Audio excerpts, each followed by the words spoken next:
Bonjour et que la paix du Seigneur soit avec vous.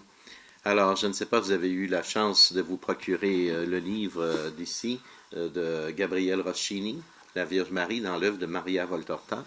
Aujourd'hui, on va prendre les caractéristiques que nous trouvons aussi à la page 39. Alors, pour moi, c'est un rafraîchissement que j'essaie de vous amener afin que votre lecture soit encore plus fructueuse.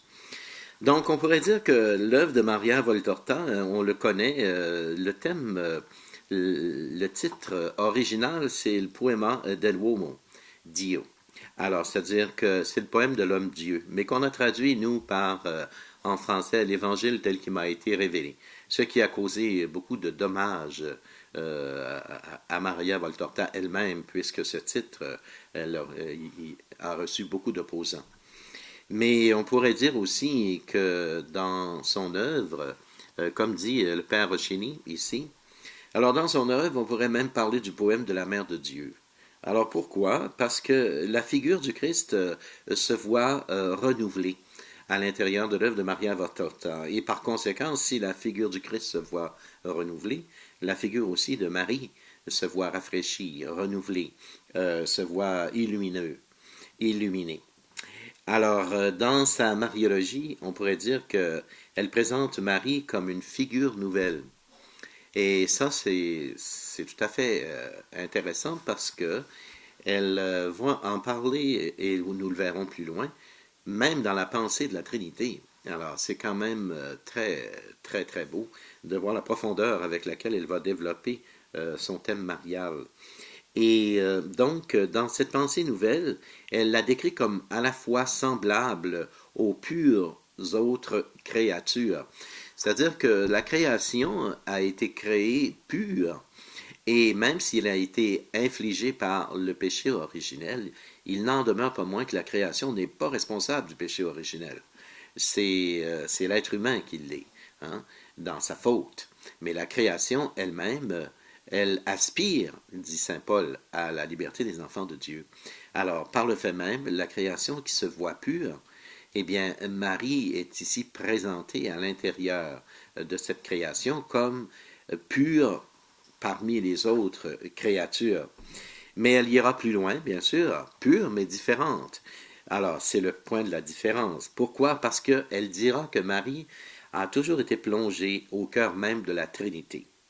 C'est-à-dire que la Trinité a toujours vu en Marie celle qui allait mettre au monde le Fils pour venir restaurer, hein, la création qui a été brisée par le péché originel et ensuite instaurer l'économie du salut, le mystère du salut dans la personne même de Jésus-Christ. Mais pour ce faire, alors, il y avait cette femme désirée aussi dans le mystère de la Trinité.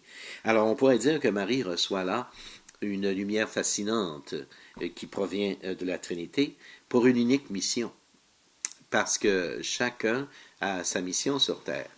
Et dans la mission que nous avons, nous en sommes tous uniques. Mais la mission de Marie est particulièrement solennelle et unique. Elle est au-delà de tout ce qu'on peut imaginer être la mère de Dieu. Donc, elle est nouvelle aussi par le développement que Maria Valtorta va faire. Un développement qui sera marqué par un parallèle, par exemple, entre Ève et Marie. Ce parallèle, elle va, je dirais, le rehausser encore plus avant, comme personne n'en a jamais parlé.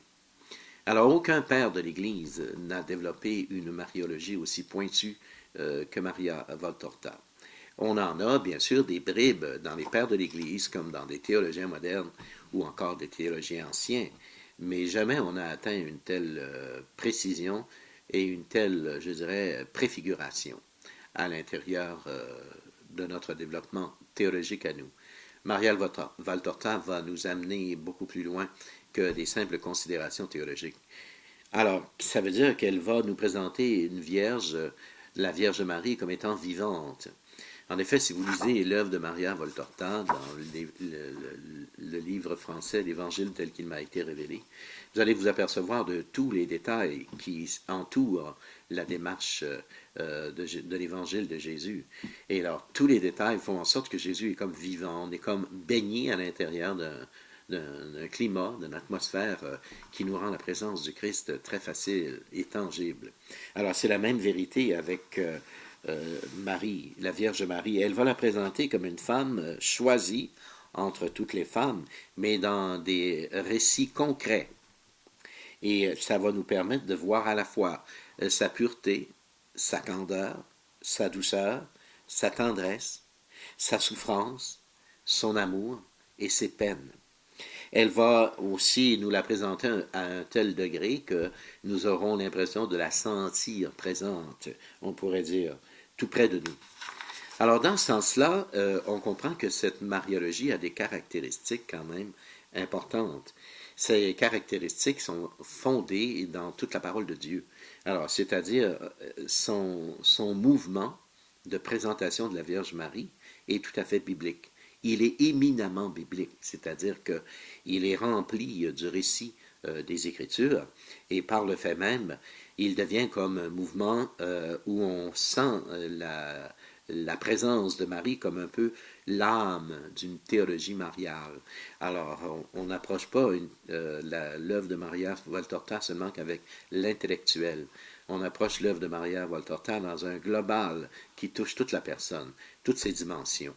Alors, la présentation de son œuvre sera donc dans un langage biblique et en même temps sera un langage de Dieu, parce que c'est Dieu qui parle à travers son écrit.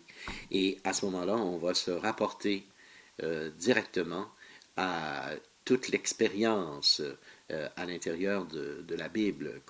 On va commencer de Genèse 3:25 jusqu'à l'Apocalypse.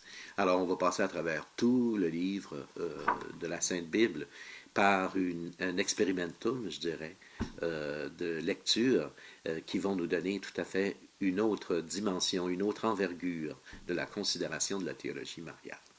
Alors, c'est ce que nous verrons dans les prochaines capsules. Alors, en attendant, je vous bénis au nom du Père, du Fils et du Saint-Esprit. Amen.